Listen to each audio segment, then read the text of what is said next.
A lo largo de los años se han visto reflejados en numerosos libros las conquistas, guerras, invenciones, descubrimientos y reinados, protagonizados por personajes realmente relevantes en la historia. Eso nos dio pie a pensar en las figuras más estudiadas y de las que más se hablan en los libros de historia, como Julio César, Napoleón, George Washington, Lenin, Guillermo I, etc. Pero entonces nos dimos cuenta de que habíamos oído hablar de pocas o casi ninguna mujer relevante a lo largo de la historia, a pesar de que hubo muchas. Por ello, con la intención de darles la importancia que se merecen, hoy nos dedicaremos a ellas, concretamente a las sin sombrero, que fueron un grupo de mujeres pensadoras y artistas españolas, pertenecientes a la generación del 27, nacidas entre 1898 y 1914. Se estarán preguntando el por qué se las conoce con este sobrenombre. Y es que un día, en el Madrid de los años 20, Federico García Lorca, Salvador Dalí, Margarita Manso y Maruja Mayo pasearon por la Puerta del Sol quitándose el sombrero. Esta actitud transgresora pretendía romper la norma y, metafóricamente, en ausencia de la pieza que tapa la cabeza, liberar las ideas y las inquietudes. Sin embargo, al hacerlo, las personas de su alrededor las apedrearon e insultaron. Pero, ¿quiénes fueron las sin sombrero? Maruja Mayo nació en Lugo en 1902. Su verdadero nombre era Ana María Gómez González. En 1922 se trasladó con su familia a Madrid y estudió en la Real Academia de Bellas Artes de San Fernando, donde coincide con Salvador Dalí, que le introduce en el ambiente del surrealismo y de la generación del 27. Además, ilustró algunas obras de Rafael Alberti, como La pájara pinta. En 1927 conoció a Ortega y Gasset y colaboró como ilustradora en la Revista de Occidente. Su primera exposición individual se celebró en los salones de dicha publicación con gran éxito. En los años 30 viajó a París, donde toma contacto con figuras como Andrés Breton, y su obra entra de lleno en el surrealismo. De vuelta en España, trabajó como profesora. Con el inicio de la Guerra Civil, se exilió a Argentina. En 1939 pinta su obra más importante, El canto de la espiga. En la década de los 60 vuelve a España. Murió en Madrid en 1995. Margarita Manso Robledo nació en 1908 en Valladolid y murió en 1960. Se la conoce por ser una pintora española de la generación del 27. Su familia se instaló en Madrid, donde su madre trabajaba como modista. Margarita ingresó como estudiante en la Academia de San Fernando de Madrid, donde tuvo como profesor a Julio Romero de Torres. En la academia también estudiaba Maruja Mayo, con quien mantuvo gran amistad, y Alfonso de León. Manso perteneció al grupo íntimo de Mayo, Federico García Lorca y Salvador Dalí. Es famosa la anécdota de la visita del grupo de amigos al monasterio de Santo Domingo de Silos. Como la entrada estaba vedada para las mujeres, Maruja Mayo y Margarita Manso decidieron disfrazarse de hombres y así pudieron visitar el cenobio. Durante un tiempo, Lorca mantuvo una fugaz relación erótica con Manso y le dedicó su romance Muerto de amor, de su romancero gitano. Margarita Manso se casó en diciembre de 1933 con el escenógrafo de La Barraca y pintor Alfonso Ponce de León, que había sido su compañero de estudios en la Academia de San Fernando. Rosario de Velasco fue una pintora española nacida en Madrid en 1910 y fallecida en Sitges, Barcelona. Estudió con el pintor Fernando Álvarez de Sotomayor. Su obra se inscribe dentro de una figuración de corte tradicional, con cierto ambiente poético. Por ello, su obra se ha relacionado con el realismo mágico. Su temática se centra en los paisajes y retratos. Obtuvo la segunda medalla de la Exposición Nacional de Bellas Artes en 1932, con su cuadro Adán y Eva. Marga Gil Roesset nació en Madrid en 1908. Creció en un ambiente ilustrado y fue educada en casa bajo la tutela de su madre, Margot Roesset, quien inculcó el gusto por el arte. La premió por crear cuentos y la instruyó para ser culta, hablar 4 lenguas, viajar, visitar museos y asistir a conciertos de música clásica. Marga fue una niña prodigio. A los 7 años ya mostraba una extraordinaria capacidad para el dibujo. Es de esa edad la obra más temprana que se le conserva de ella, un cuento que escribió para su madre, y lo ilustró. Pero ese talento queda patente con la publicación en 1920 con El Niño de Oro, escrito por su hermana y primorosamente ilustrado por ella. En 1923, en París, ambas hermanas publicaron otro cuento, Rose the Voice. Marga tenía 15 años en ese momento y ya había alcanzado la maestría. Fue entonces cuando dio un giro absoluto y empezó a dedicarse a la escultura. Su madre, que siempre había querido rodear a sus hijas con lo mejor, siguiendo esta línea la llevó a Victorio Macho, escultor español, precursor de la escultura contemporánea española, que se negó a darle clase por miedo a estropear su talento. Fue por tanto completamente autodidacta, y quizás por eso no se le pudieron encontrar influencias. Los críticos coincidían en que era única, distinta y genial. María Teresa de León nació en Logroño el 31 de octubre de 1903. Su padre era coronel del ejército. Su tía fue la primera mujer en España que obtuvo un doctorado en Filosofía y Letras e impartió clases en la Universidad Española. María Teresa estudió en la Institución Libre de Enseñanza y se licenció en Filosofía y Letras. En 1920, con 16 años, se casa y tiene 2 hijos. Escribe en el Diario de Burgos, bajo el seudónimo de la heroína de Amuncio, Isabel Inguinari. En 1929, al conocer a Rafael Alberti, rompe su matrimonio y se escapa a Mallorca. En 1932 se casan por lo civil y tras serles otorgado una pensión para estudiar el movimiento trinitario europeo, comienzan a viajar. Participa en la fundación de la revista Octubre, en la que publicará su obra Huelga, en el puerto, en 1933. En 1934 vuelven a la Unión Soviética para asistir al primer Congreso de Escritores Soviéticos. Tras el estallido de la Revolución de Asturias se van a los Estados Unidos para recaudar fondos para los obreros damnificados. Estalla la guerra civil cuando están en Ibiza.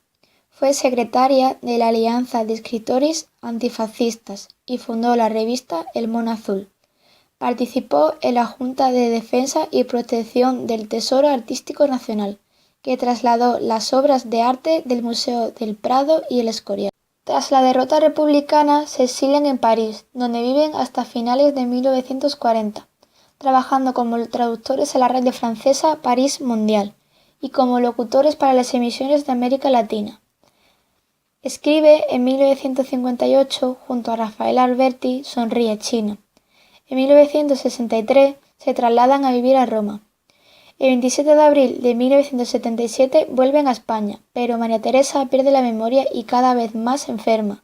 No reconoce a sus amigos y así fallece el 13 de diciembre de 1988. Josefina de la Torre nació en 1907, en Las Palmas de Gran Canaria, y allí pasó su infancia y su juventud. Cuando era apenas una muchacha de 20 años, viajó a Madrid. Fue testigo presencial de la efervescencia cultural que se cimentaba en la capital, colaborando en revistas poéticas de prestigio como España, Alfar, Verso y Prosa, La Gaceta, Literaria y Azor. Justamente en el célebre año de 1927, Josefina publicó Versos y Estampas, su primera obra literaria. Esta plaquette es dedicada por la revista Litoral y prologada por Pedro Salinas, que la bautiza como Muchacha Isla. 2 años más tarde, ve la luz su libro Poemas de la Isla. En esa época, se trasladó a los estudios franceses de la Paramount, en Joinville, donde trabajó como actriz de doblaje. Tras el estallido de la Guerra Civil, regresó a Las Palmas y fundó la colección La Novela Ideal. En ella escribe bajo el seudónimo Laura de Comiges. Una vez ha terminado la guerra, regresó a Madrid, debutando en 1940 como primera actriz del Teatro Nacional María Guerrero. A la actividad teatral se suma la cinematografía, pues realiza una serie de papeles secundarios entre 1941 y 1945. La represión franquista parece ser una de las causas de esta inclinación por la interpretación en detrimento de la poesía. Sin embargo, su vocación como actriz se había fundamentado en su núcleo familiar. Como resultado de esta inclinación, en 1946 fundió su propia compañía teatral, la Compañía de Comedias Josefina de la Torre, junto a Ramón Corroto, que años más tarde se convertiría en su esposo. También actuó en otras compañías hasta 1958. Durante los años 60, colaboró también como actriz en series televisivas y publicó su poemario, Marzo Incompleto. A finales de los 80, aparece su obra poética reunida bajo el título Poemas de la Isla. Los reconocimientos de su labor llegan con el nuevo siglo. En el 2001 se le dedica la exposición Los álbumes de Josefina de la Torre, La última voz del 27, en la Residencia de Estudiantes de Madrid. Y en 2002 se le concede la Cruz de la Orden Islas Canarias. En ese mismo año muere Josefina de la Torre en su casa de Madrid. Rosa Chacel nació en 1898 en Valladolid. En 1908 se traslada a Madrid. Su madre era maestra y a los 11 o 12 años matricula a Rosa en la Escuela de Artes y Oficios, pero pronto sale en la Escuela del Hogar y Profesional de la Mujer y se traslada allí. En 1915 se matricula en la Escuela Superior de Bellas Artes de San Fernando para estudiar escultura, materia que abandonaría en 1918. Comienza a frecuentar el Café Granja del Henar y el Ateneo, donde dará su primer congreso polémico sobre la mujer y sus posibilidades. En abril de 1921 se casa con el pintor Timoteo Pérez Rubio. Este pronto es llamado a trabajar en la Academia Española. Un tiempo más tarde es llamado para la Escuela de Artes en Roma y en 1922 se trasladan a vivir a Italia. El segundo número de la revista Ultra hay un relato de Rosa Chacel, Las ciudades, y en septiembre de 1927 vuelve a Madrid. En 1930 publica su primera novela, Estación Ida y Vuelta, y da a luz a su hijo Carlos. Con la llegada de la Guerra Civil, trabaja como enfermera hasta que hay que evacuar Madrid y se va con su hijo a Barcelona y de ahí a Valencia. En febrero de 1937 se trasladan a París, hasta que en marzo de 1939 se mudan a Sudáfrica, a vivir entre Río de Janeiro y Buenos Aires.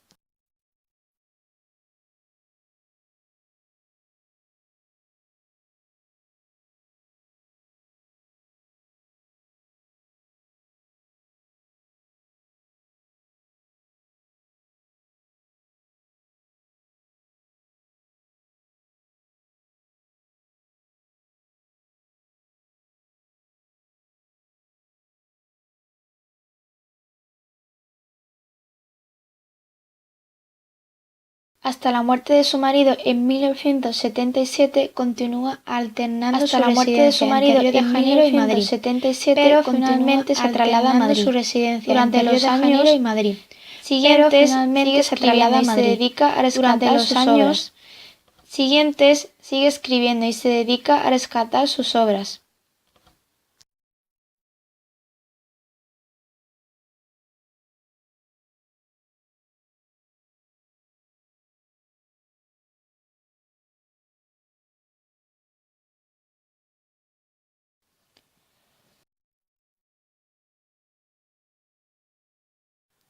Ernestia de Champucín Morán de Loredo nació en Vitoria en 1905, en el seno de una familia católica y tradicionalista, de remoto origen francés y uruguayo. Desde niña recibió una educación muy esmerada con institutrices francesas e inglesas. Desde niña hablaba y escribía con suma perfección el francés, el inglés y el castellano. Su familia se trasladó cuando ella era muy joven a Madrid, en cuyo colegio del Sagrado Corazón estudió desde los 10 años. Preparada por profesores particulares, se examinó como alumna libre de bachillerato en el Instituto Cardenal Cisneros. Aunque quería estudiar en la universidad, no pudo hacerlo por la oposición de su padre. Dedicó su vida a la poesía. Publicó en 1926, En silencio y posteriormente Ahora, La voz en el viento y Cántico inútil. En estos libros evoluciona desde un modernismo inicial a la sombra de Juan Ramón Jiménez a una poesía más personal donde denomina el tema del amor, envuelto en una rica sensualidad. Gerardo Diego la seleccionó para su antología en 1934. Compartió con los intelectuales de la República actividades como el Liceo Femenino, del que fue secretaria, y donde conoció en 1930 a Juan José Domenchina, secretario personal de Manuel Azaña, con el que se casó en 1936. Durante la Guerra Civil, Juan Ramón Jiménez y Zenobia, preocupados por los niños huérfanos o abandonados, fundaron una especie de comité denominado Protección de Menores. Ernestia se sumó a este trabajo. Marchó con su marido al exilio en Toulouse, París y México, donde sobrevivió trabajando junto a él como traductores del Fondo de Cultura Económica. México fue una de sus etapas más fecundas y felices. Allí colaboró en la revista Rueca y publicó Presencia a Oscuras, Cárcel de los Sentidos y El nombre que me diste. Su marido murió en 1959. En los últimos años se acercó a la religiosidad de su infancia y se aproximó al Opus Dei. En 1972 regresó a España y se instaló en Madrid, donde murió el 27 de marzo de 1999.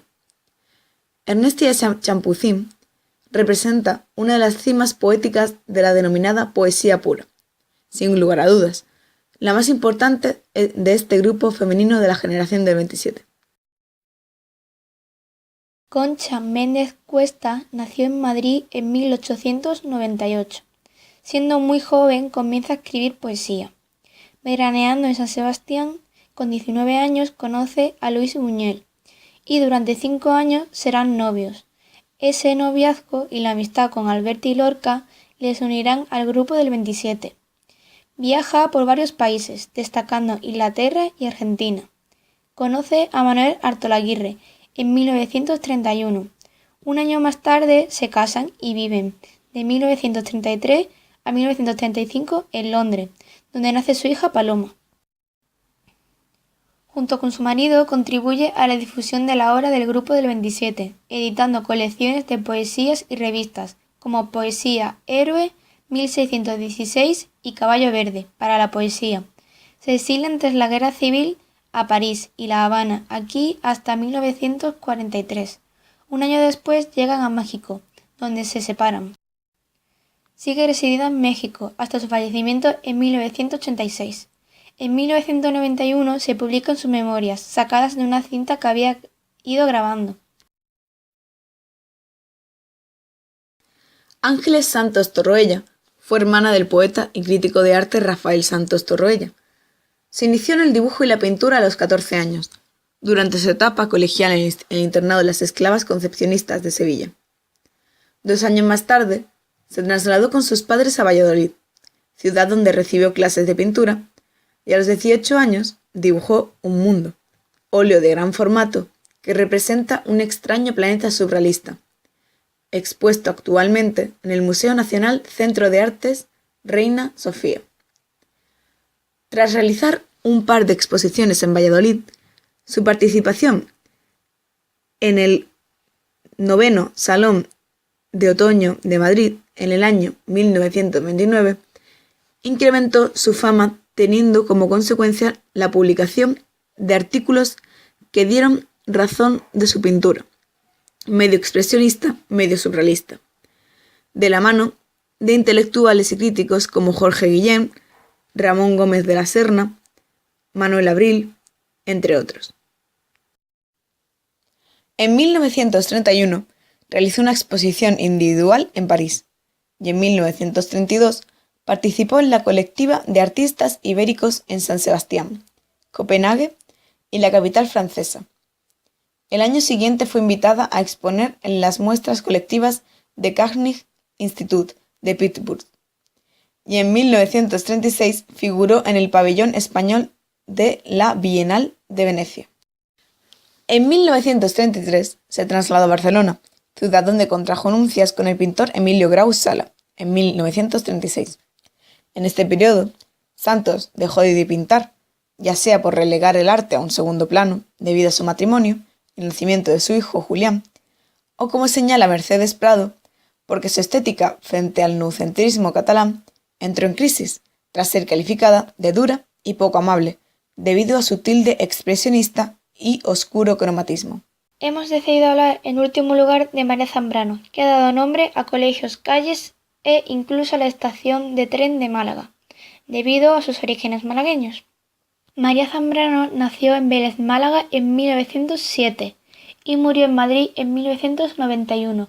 Fue una ensayista y filósofa española, discípula de Ortega y Gasset, Zubiri y Manuel García Montere. Fue una de las figuras capitales del pensamiento español del siglo XX. Llegada la Guerra Civil, se tuvo que marchar de España y ejerció su magisterio en universidades de Cuba, México y Puerto Rico. Tras residir en Francia y Suiza, regresó a España en 1984. Fue premiada con el Premio Príncipe de Asturias de Comunicación y Humanidades y el Cervantes. Su pensamiento, vinculado a las corrientes vitalistas del siglo XX, giró en torno a la búsqueda de principios morales y formas de conducta que fueran aplicables a los problemas cotidianos. Su preocupación mística, la forma de abordar los conflictos éticos y el estudio de la interrealización entre realidad y verdad reclamaba la necesidad de un profundo diálogo entre el ser y su entorno. Para ella era preciso establecer tres modos de razonamientos: el cotidiano, el mediador y el poético. Desde este último se aproximó a lo sagrado, el lugar donde se encuentra la explicación de lo trascendente, la lógica del misterio. En su amplia producción destacan filosofía y poesía, la confesión, género literario y método, el pensamiento vivo de Séneca, hacia un saber sobre el alma, el hombre y lo divino, entre otros. A pesar de que a lo largo de los años se les haya querido apartar y quitarles importancia, lo cierto es que su huella cultural fue tan grande que por mucho que quieran, nunca podrán borrarla por completo.